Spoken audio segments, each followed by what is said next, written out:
This is it. So, hi, I'm Conor Byrne, and this is That's What I Call Marketing, the podcast where you'll hear from the leading lights in the marketing world and listen to their unique insights. Today is a slightly different show. We're recording live in Dublin at HubSpot House with thanks to HubSpot for Startups.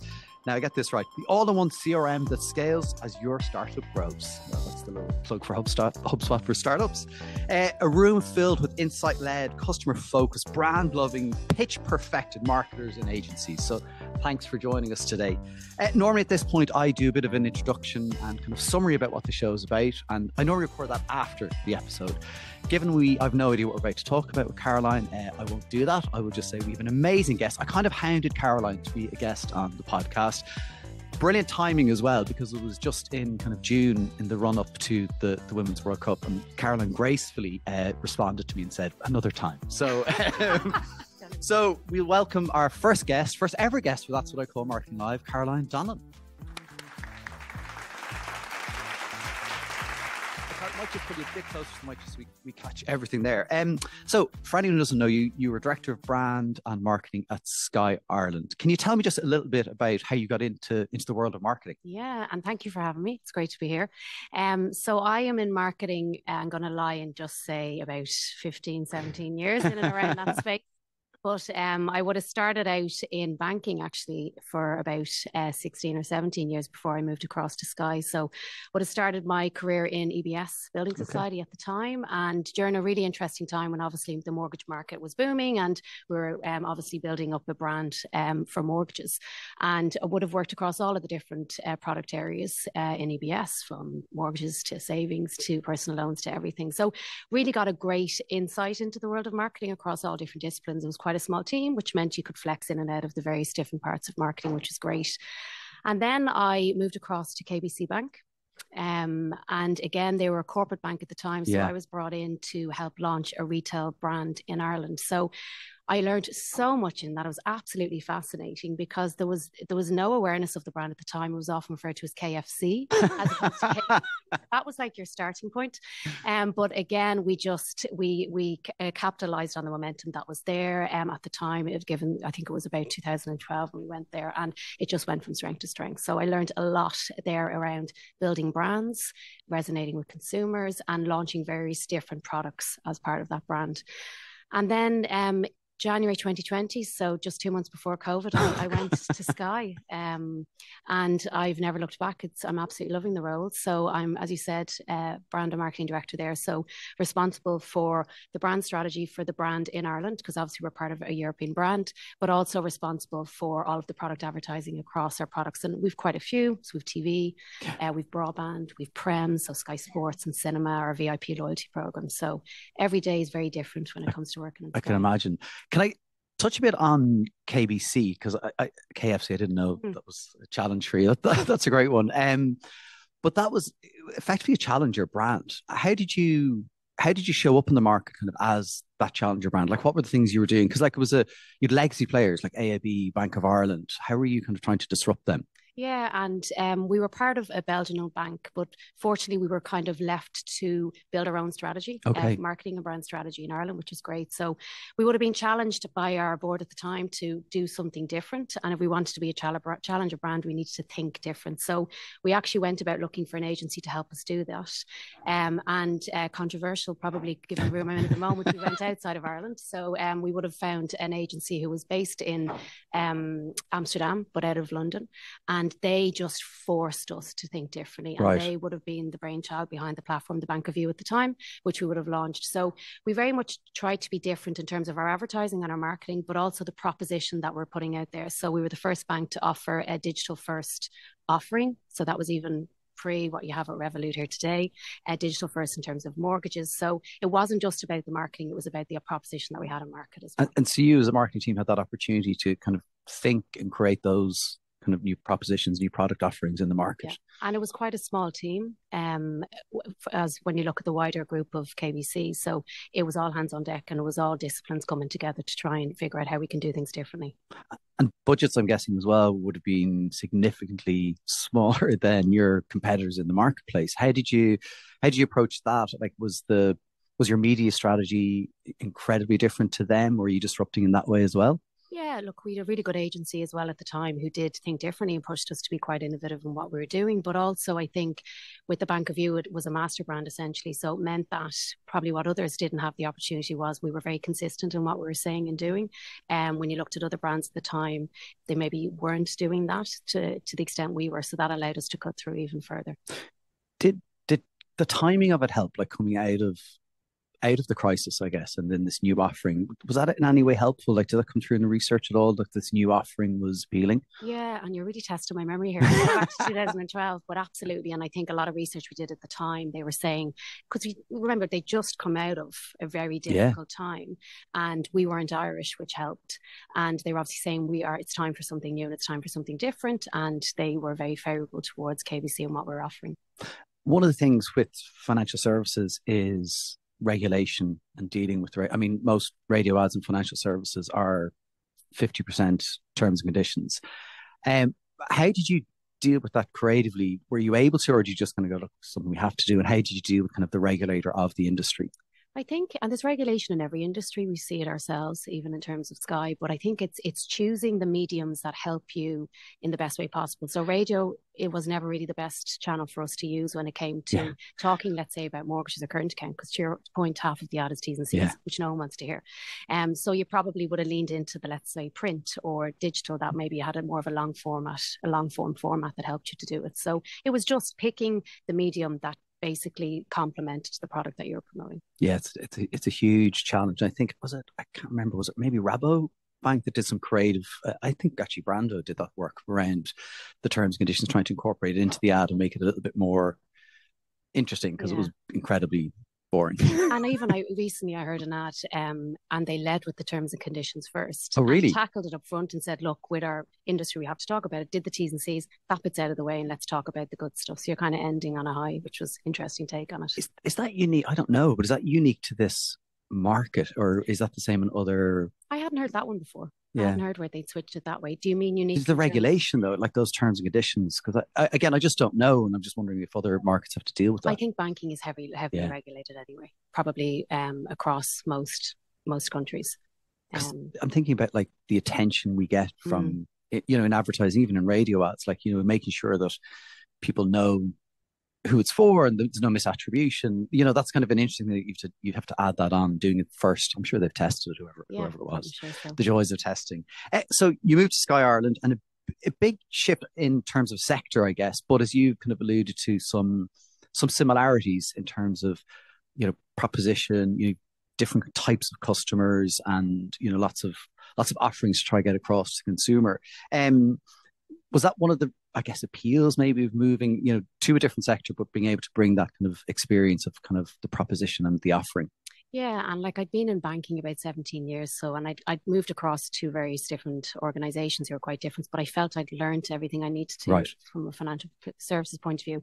And then the opportunity for Sky came along, and it's such an amazing brand. So I couldn't say no to it. And I think I remember at the interview at the stage, my boss at the time saying, it's a totally different industry. How do you think you'll adapt? And in my naivety, I was like, well, marketing's marketing. Yeah. And then you head into Sky, and it's like a world of different language and how they speak about things in terms of the internal conversation. So, but it is marketing, and it's what you're bringing across, the principles that you've learned over your career in other roles across. But it's a new industry, so you have to learn the product before you can figure out how best to market it. So what were some of those key differences? Because I'm really interested, because I probably share a view that marketing is marketing, and you should be able to do it, and you see it many different types of clients. So what were some of the big differences you had to get your head around? A lot of it was internal and the conversation, not even the conversations, but how we call things and the terminology around things. And broadband is a very complex market, which obviously we sell as well as TV. So it's just trying to understand the product and the ins and outs of it. But then marketing is the same. You just need to, it's probably more the internal side of things. Yeah, I remember when we were at Indeed, our SMB product was internally known as Dradus, because whoever the developer was at the time was into Battlestar Galactica, I think, and called it Dradus. I remember the first couple of months there going, what are they talking about? I haven't a clue. And it took me quite a while. And you're then sitting in the meeting, you're looking, this about SMB. So Dradus has something to do with SMB, and then somebody let slip. So that internal terminology can be really a steep learning curve. Yeah, absolutely. And I think for months I was like, what is FTTH, which is fiber to the home broadband? I was like, what are they talking about? So that's in every industry, but it's just when you move industries, it's probably learning the language of that as opposed to marketing itself. And one of the things when I was talking to Rita Kierwan of Aldi, she said to me, she talked about something to do with shipments.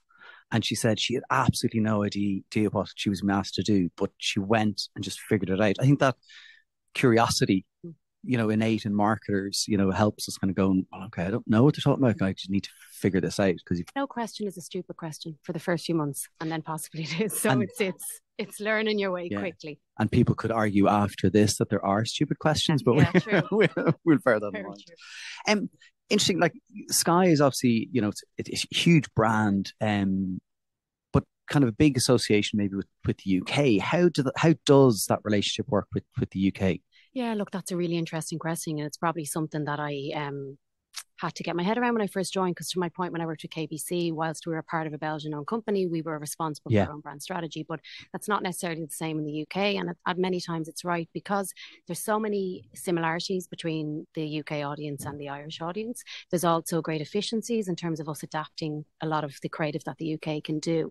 But it's probably something we've challenged a lot over the past 18 months and 2 years to really take a step back. Because when you look at the market today, particularly the TV market in Ireland, it has become so complex and very cluttered. So traditionally, it was probably more your pay TV market or to pay TV providers. Whereas now, particularly with COVID, there's this explosion of streaming services. Yeah. So you have Disney, you have Amazon, you have Netflix. So if it's a more cluttered market and it's harder to cut through, we need to make sure that whatever we were creating was cutting through and connecting well with Irish consumers. And I always remember we did some research, and it's a stat that really sticks with me. We were researching a new prop coming to market, and it was with Irish consumers, and it was testing some of the UK creative, and they were saying 67% said that in order to buy or purchase from us, the communications needs to feel and look relevant to the Irish audience. Right. So that was probably our jumping off point going, it doesn't make sense that we adapt everything. So Sky Sports, for example, Premier League, start a season, it's universal, but there's certain campaigns or product marketing strategies that we needed to localize. So we've probably been on a journey for that over the past 18 months.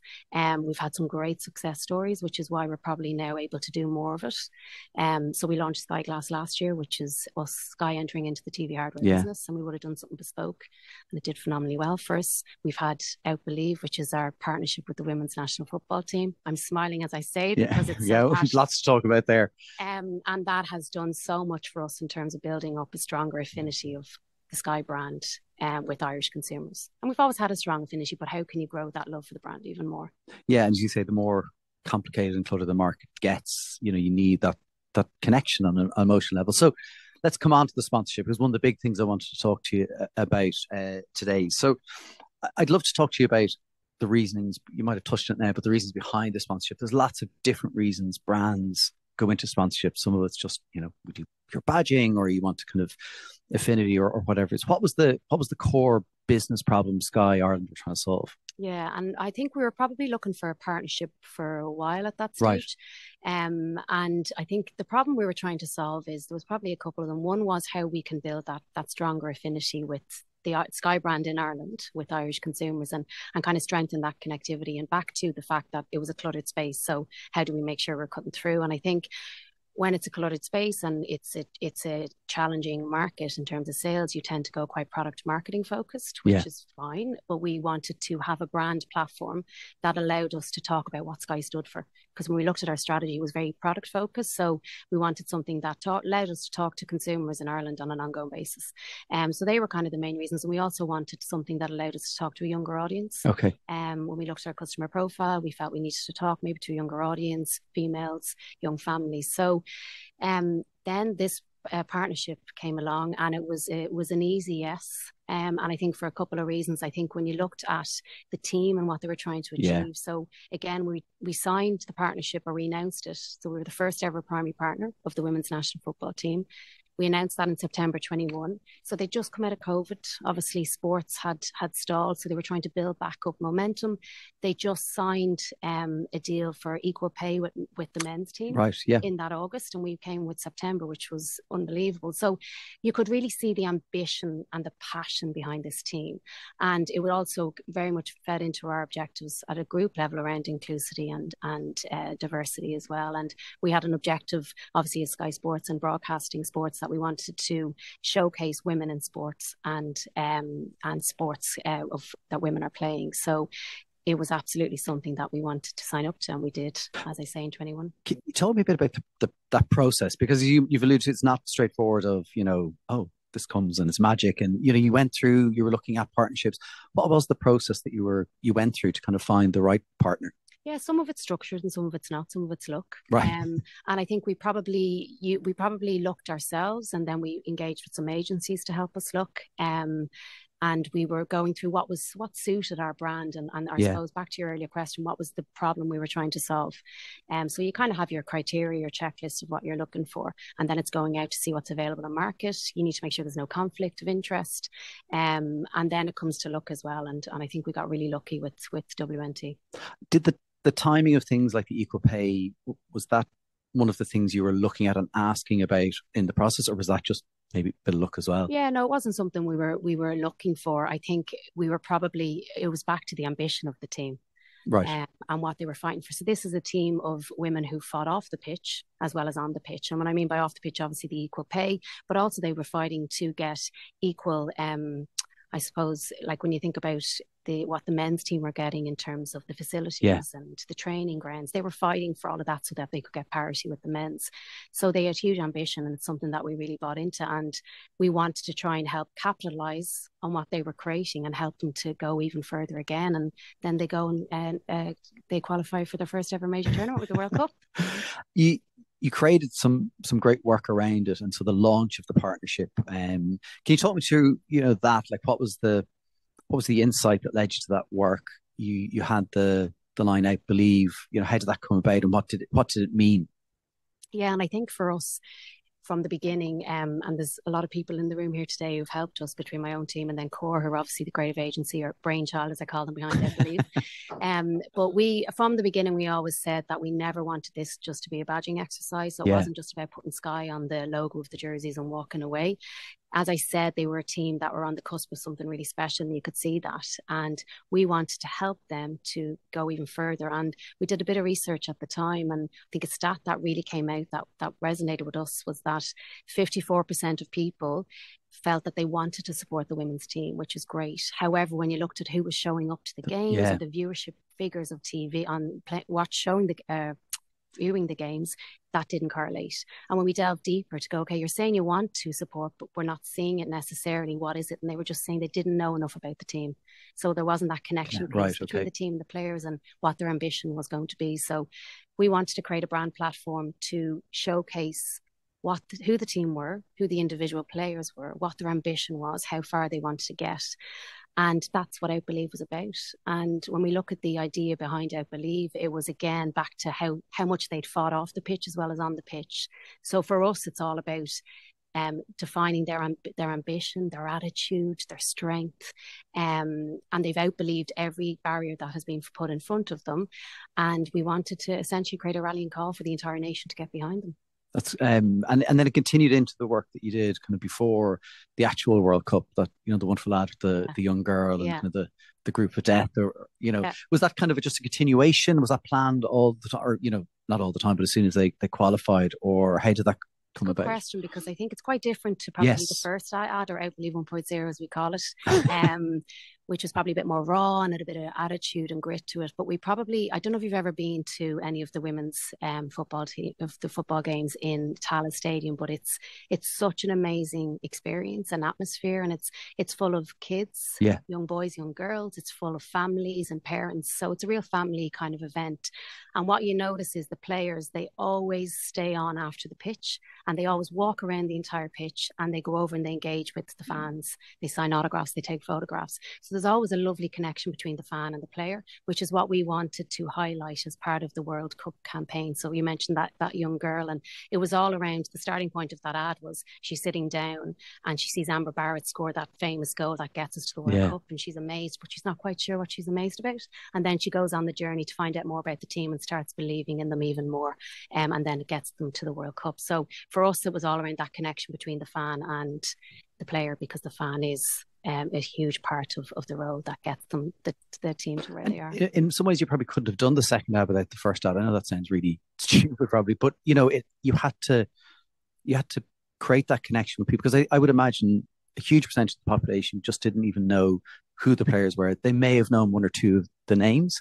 So actually having that initial platform of not just announcing the partnership, which is obviously very important, but kind of connecting people to it, allowed you go further and deeper kind of into more emotion with the second piece. And that's exactly it, because of our first execution of the ad, and indeed Out of Home and other channels that we used, you'll see the players are front and centre. Yeah. Even in the Out of Home, you have the three players, and obviously they're connecting visually with consumers. So we wanted to, I suppose, to hero who those players are, and then you're right, then we can transition into the role of the fan as part of that. You're obviously reading all the System 1 stuff, you know, yes. The eyes. Obviously, there's more to a sponsorship than just, you know, announcing it. You know, obviously you've a great platform with Sky, but you went broader, and you know the ad appeared everywhere. But then there was other activations. How did you, between I think the announcement and the World Cup, how did you keep it alive? How did you continue to activate? Because it's a hard thing to do. Yeah, and I think it's back to one of our objectives as the brand is, how can we create a platform always on to connect with Irish consumers and grow that affinity, and that's what we wanted to do. So we think the World Cup, and this year, for example, we didn't just want to create a one moment around the World Cup of July and August and that's it. So we created a full programme for 12 months, and it was across all of the different areas. And what's lovely about it working in Sky is that all the teams come together. This is the one thing they all really want to work on. So you have a lot of people, and it's interesting, Corsaid as well on the agency side, they have people who aren't even working on this coming up saying, can I get involved? So we had Pure coming together, we had our marketing team come together, we had social. So it was a full 360 plan. And we kind of built it around what we call firework moments. So when it's most topical for the team, so key games, qualifying games, tournaments, etc. So we would have started the campaign. So the World Cup was in July. We started the campaign in earnest in March. And what we did is we linked it to our VIP loyalty program. So what we did is we went out to our existing customers. They knew we had this partnership and gave them a chance to win tickets to go to Australia. So a lucky family got over to... Yeah, neither did I, to the last game. They also got a chance to walk out and be a mascot on the games pre the World Cup in Tala, and they got to go to some of the training camps as well. So again, you're building that loyalty with your fan base as well as in our customers, but you're also getting out talking about it earlier than the World Cup itself.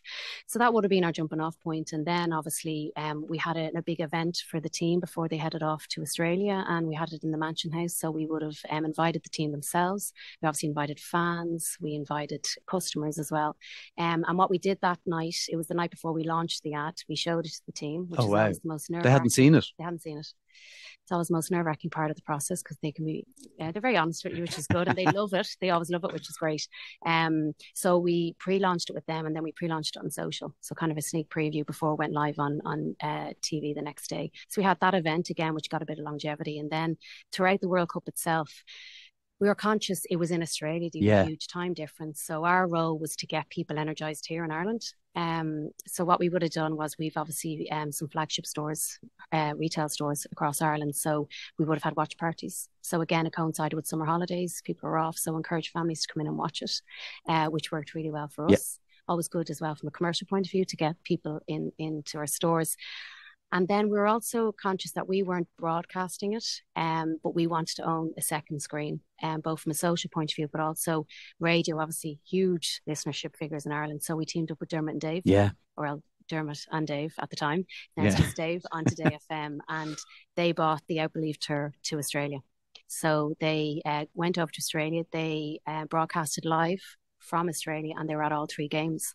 They mightn't have got into the stadium at all of them, but they definitely found an Irish pub to be able to broadcast live from it. So what they could do was, well, I suppose, show the Irish people at home the energy, and it was amazing energy over there, and to try and get them more engaged. And they got some interviews with the fans, they got some interviews with the players, so a bit of behind the scenes footage as well. Yeah, no, they were brilliant, and I know Alan was here, and we worked with Dermot and Dave, and they have that connection with their audience, and it was very natural and light, and also I don't know if I mentioned it, we were in Cork during the summer, and it was a miserable day, and we were going to the cinema, and one of the matches was on, and we went in to the Sky store, and we were sitting in the sofas watching the match, and we were watching in the Sky Glass, and Dara's here, and gentlemen, they can attest to this, and we were looking at it going, God, that product's brilliant, and so it actually, because I think that probably is a challenge for Sky, is how you actually get people to properly interact with particularly those new products and really seeing them. Like, there's lots of different variations of color and stuff that you can get, but that's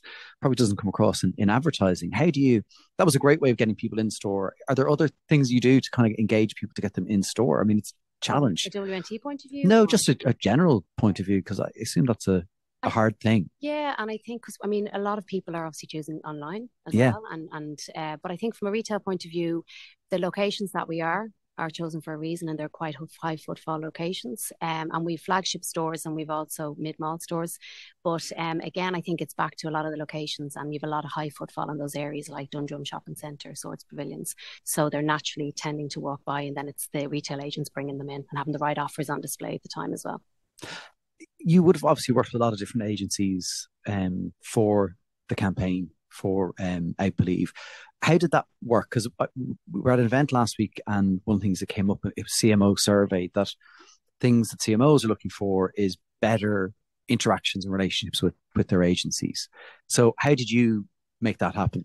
It's probably the one that I look at from our campaigns that we've nailed it, because we don't always, if I'm honest. And it's back to everyone wants to work on it, but it's the one that we really do have inter-agency collaboration. And it's not just a buzzword, we actually do get it. So we have our PR agency, we have our media agency, we have our creative agency, who come together, you brief them together, and they come back with one response, and they come back with one plan, and they implement it. So out of all the campaigns that we do in Sky, I think that's the one definitely that we've seemed to nail it.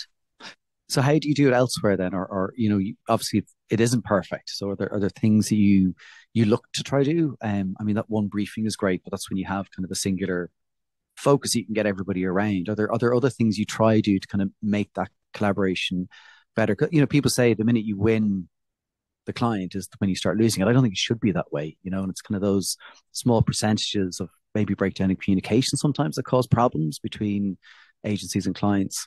But I don't think you can always put it on the agency. Oh, completely. Yeah. Like, if I think of how we're structured, like, we'd be responsible for marketing, but we've our PR team as well. And we need to make sure that we're coming together and consistent in the brief that we're giving to agencies, because if we're not, they're not going to come back with a consistent brief. So I think we've probably worked a lot on that as well. And I think it's just making sure that internally you're signed up to the right brief, you're clear on what you're asking the agency for, getting them together to come as one brief, and making sure, encouraging them to communicate inside and outside of briefs. It doesn't have to be just when we're briefing them and when they're coming back. Yeah. It's that ongoing and open communication. And I think definitely, like, having worked in agencies and then having gone client side, there was that realization of what happens on both sides, and you kind of go, oh, that's why they went silent for 3 weeks, because on the client side you're dealing with all the, want of a better word, politics, or everyone has a view, and you need to kind of get buy-in. But from an agency, you're like, it's gone quiet. You don't know what's happening, and then all of a sudden it's back on, and you need to do it in 3 days. And so it's that.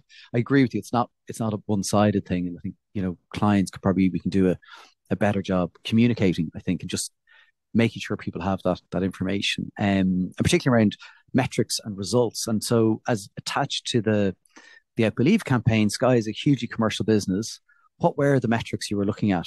Yeah, and we'd metrics both on the Sky side and the WNT, or the women's national team side. And I think on Sky it was all around, our starting point was growing brand affinity, and we've seen a particular increase I won't say percentage, but we've seen a good increase, particularly of those people who are aware of our sponsorship, but also fans of the team. So we're definitely building up a connectivity amongst those two cohorts. Interestingly, we've also seen when we're live, and when you think about it, I believe doesn't mention a product at all. Yeah. But what we see is an increase in people considering us for TV when we're out with our master brand, and also sports and broadband. So it's having that halo impact, even though it's not mentioning any product across our actual demand for the products that we have. So that's been really great to see. And I think then when we look at it from the objectives we would set ourselves for the team itself, back to we wanted to try and create a platform to showcase the team so we could increase attendance at games. That was having record attendance at games. I was at the Aviva game on Saturday, which when you think about it, they normally play in Tala, which is a capacity of 7,000. They were playing in Aviva for the first ever time, which is a capacity of 50,000, and they got over 35,000 people there. And I think there was 1,500 Northern Ireland fans, and the rest were so that's huge. So definitely I think that's a really core metric of ours. Also, the viewership figures are up as well, which is brilliant.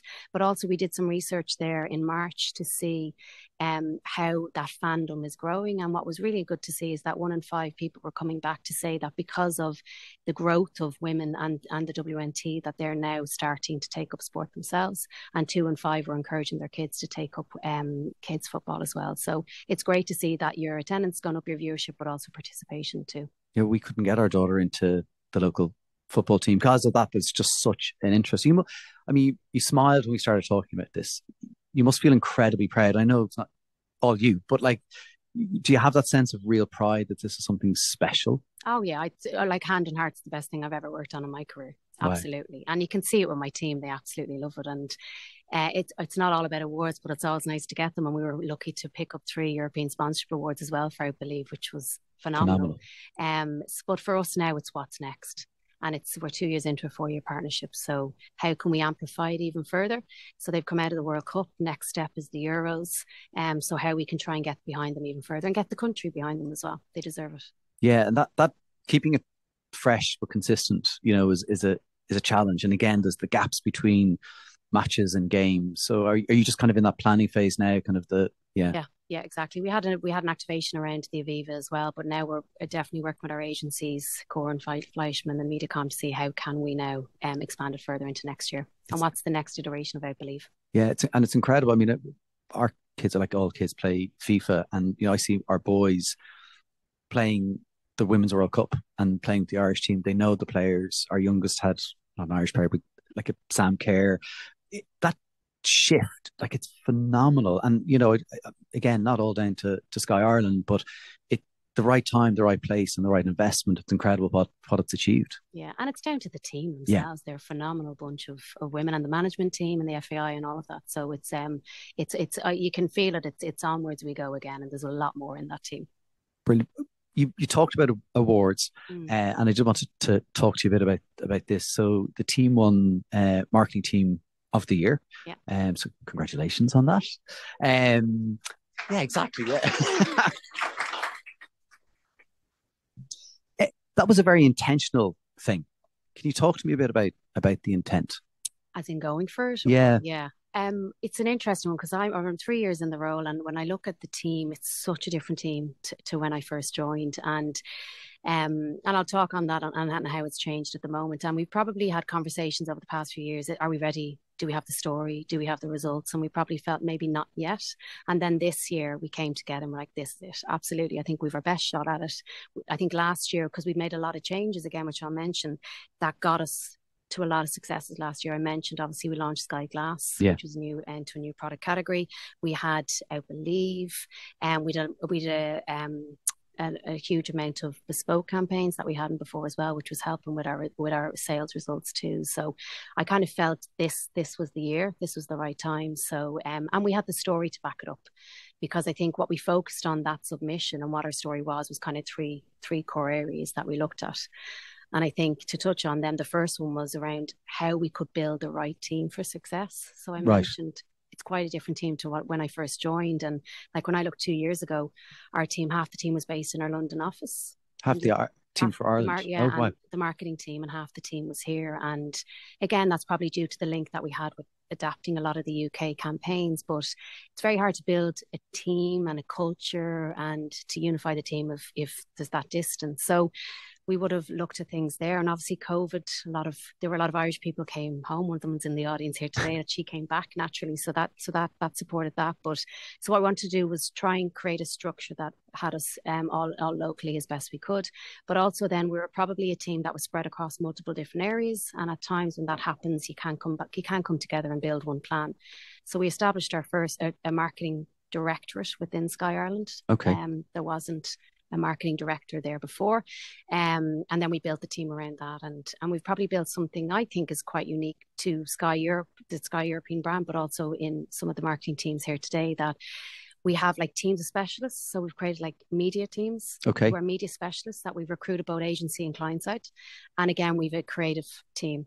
And they are, again, agency and marketing disciplines as well. And I think what that does is they're very focused on their areas, but also they can challenge the norm because they have agency experience as well. So I think that's really helped. So our first foundation was to build the right structure, which we did. And then we moved on to the next two. Just hand that, because that's really interesting. How did you identify that as kind of the right structure? Because I think that's a huge thing people struggle with, is like, what is the right structure for my team? And if it was a legacy, how did you go about changing it as well? Yeah, and I don't know if you ever land on the right structure. I think it tends to change a lot and adapt, which you need to. But I think based on the objectives that we had in front of us, I think we knew we needed to have people who were focused primarily on creative and media, but that they needed to come together all the time. And I think it probably felt right given the space where the brand was at that time, and how we wanted to step change it and trying to localize it a bit more. So onto the other elements. Yeah. So the other piece then, again, as I mentioned, was about how can we grow greater affinity of the Sky brand here in Ireland today. And I probably touched on a lot of that already without Believe and what we've done there. And again, that was we were already, like, our awareness wasn't an issue for us. Yeah. We have huge awareness, but how did we try and strengthen the affinity of the brand? So that was probably the second part. And then the third part, as I mentioned already, was a hugely cluttered space that we're operating in. It was getting even busier and busier. And budgets are always going to be restrictive, particularly in the environment that we're in at the moment. So we just need to see what was the right marketing strategy from a local perspective. And that's when we really started trying to champion stronger local autonomy for the Irish team here in Ireland, which was kind of the third pillar that we went after. So number one, set up the right team for success. Number two, let's grow even better brand affinity with Irish consumers. And number three, let's try to start creating a product marketing strategy that was really going to cut through with consumers. And that's not to say what we were doing wasn't, but how could you strengthen that even further? Yeah, and I guess there's elements of, like, you guys probably what we might call the sales activation pieces do their job, right? And they don't necessarily need that localization, but it's that kind of emotional connection. How did you go about that piece? Because that seems to me like not just to convince CEO here, who maybe was already bought in, I don't know, but convince him, then convince is the UK that you have to convince. Like, how did you go about making that case? It's a hard one to do. But again, it's not about changing everything. Doesn't make sense. There's no efficiencies in that, considering like the UK make amazing campaigns. So back to what I was saying around start of season or Christmas cinema campaigns, they all make sense that we can adapt because there's a synergy in terms of the insight. But where it should be bespoke and where's the business case to do that, for example, out Believe, I think if you can build a business case, have the data points as to why you want to do it, I think at times it can be pretty straightforward. And you had that research, which obviously helped. And then the success, I guess. Exactly. Do you have the UK team looking to you now and going, yeah? An amazing space to be. So we've some of the UK teams now utilising the campaigns we've created over in their markets as well, which is lovely to see. That's great. It goes to show the quality of the work and the team. When did you start seeing, I mean, you talked about knowing when the time was right to maybe go for the award, but when did you start seeing the shift, the change, going, we're on the right track? It's a good question. I probably started seeing it probably the back end of last year, the start of this year. We could see, just even in terms of the affinity scores for the brand, consideration for the brand, our own team scores, so our people scores, we measure them on an annual basis. We could start to see them starting to move up. So I just kind of, and sales also were performing well on the back of the campaigns that we were producing as well from a local perspective. That helps. Yeah, exactly. So I think you could feel the momentum coming. And as I said, when we all sat down, we all came together as a team to figure out what our goal was for the year, and we collectively landed on we really want to go for Team of the Year. Didn't know we'd fully get it, but was delighted obviously when we were awarded on the night. Yeah, it's incredible to have that ambition communicated, have everybody going for it. And now you've won that, you've won sponsorship awards, you know, it a height that you're at. How do you keep going and where next? Yeah, and it's fun. We're literally asking ourselves again, like, geez, do you go for Team of the Year again? Is that a difficult challenge? But I think it's for us, and we've probably created quite an open and supportive culture, and we challenge ourselves both within the team, but also outside of our team and our agency. So it's constantly challenging. How can we do things differently, better, push ourselves constantly, whether it's creative campaigns, whether it's media strategies. So I think it's just the culture we've created. We just want to keep going and getting better and better. Okay, but not sure where exactly. Like, listen, I mean, surely there's a European Team of the Year we can go after. So there you go. Yeah. Global Cannes. We'll see you there, Colin. Keep an eye out for Cannes next summer. So we're here obviously in HubSpot, and HubSpot for Startups are hosting us. I often think about people listening to the podcast who may not have the budgets of Sky or, you know, other big players. What kind of advice would you give to maybe, you know, a startup or a scaling business, you know, about how they might think about their marketing? So it might be, you know, someone who has a marketing team of one and a really small budget, big to them, but, you know, maybe in the terms of what you might be used to. What kind of things would you say to somebody who's in that position, and, you know, how they might think about the right things to do for their brand? I think there's probably a couple of things. I think I'd say start with the insight, find out exactly who you're talking to, whether it's looking at your existing customers or looking at who you want to go after. What do they want from you? How can you target them? Where are they consuming their media? So you know exactly where you're going to, and you're kind of trying to minimize the wastage there as well. But I think also not everything needs to be a big TV ad. Yeah. And we challenge ourselves as well. We're leaning a lot more into social and digital, and as most brands should look at it. So you don't have to think at that scale. You can do a lot of things, particularly now with the growth of digital and the channels that are available. You can do a lot of things a lot more efficiently as well. Yeah, and thinking about your brand and every experience that a customer has with you, you know, beyond just, as you say, the TV ad. That's a wonderful place to be, but we all aren't there. Incredibly busy world. And again, one of the things that came out of that CMO survey was relentless pace. How do you decompress from the relentless pace of being marketing director? Do you? I do. I switch off. For me, sports is my switch off point. I love sports. I probably exercise nearly every day, whether it's going for a run, whether it's doing yoga. So I definitely think for me, and you can feel it when you have a stressful day, get out for a run and you clear the head, and sometimes you have the problem solved by the time you get home. Yeah. Not all the time, but for me, it's definitely sport. It's travel. Love to travel. Further afield I can go, the better. So I just, like most people, catching up with friends, nice dinners, but definitely sports and travel. Right, and switching off the phone. Yes. Do you do it? Yeah. Well, listen, Caroline, thank you so much for being our first ever That's What I Call Marketing live guest. I really appreciate it. Round of applause for Caroline. Thank you.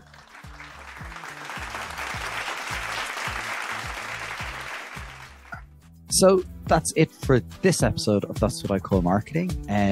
Caroline was just an incredible guest, really open, honest, with some incredible insights into, you know, why such an important campaign for the women's national team in Ireland happened, the insight behind it, and creating the right culture for an award-winning team. So if you are listening to this episode, don't forget to subscribe and share, and you will get notified of when our next episode comes, which is also live. So for this episode, I'm your host, Conor Byrne. Thanks very much.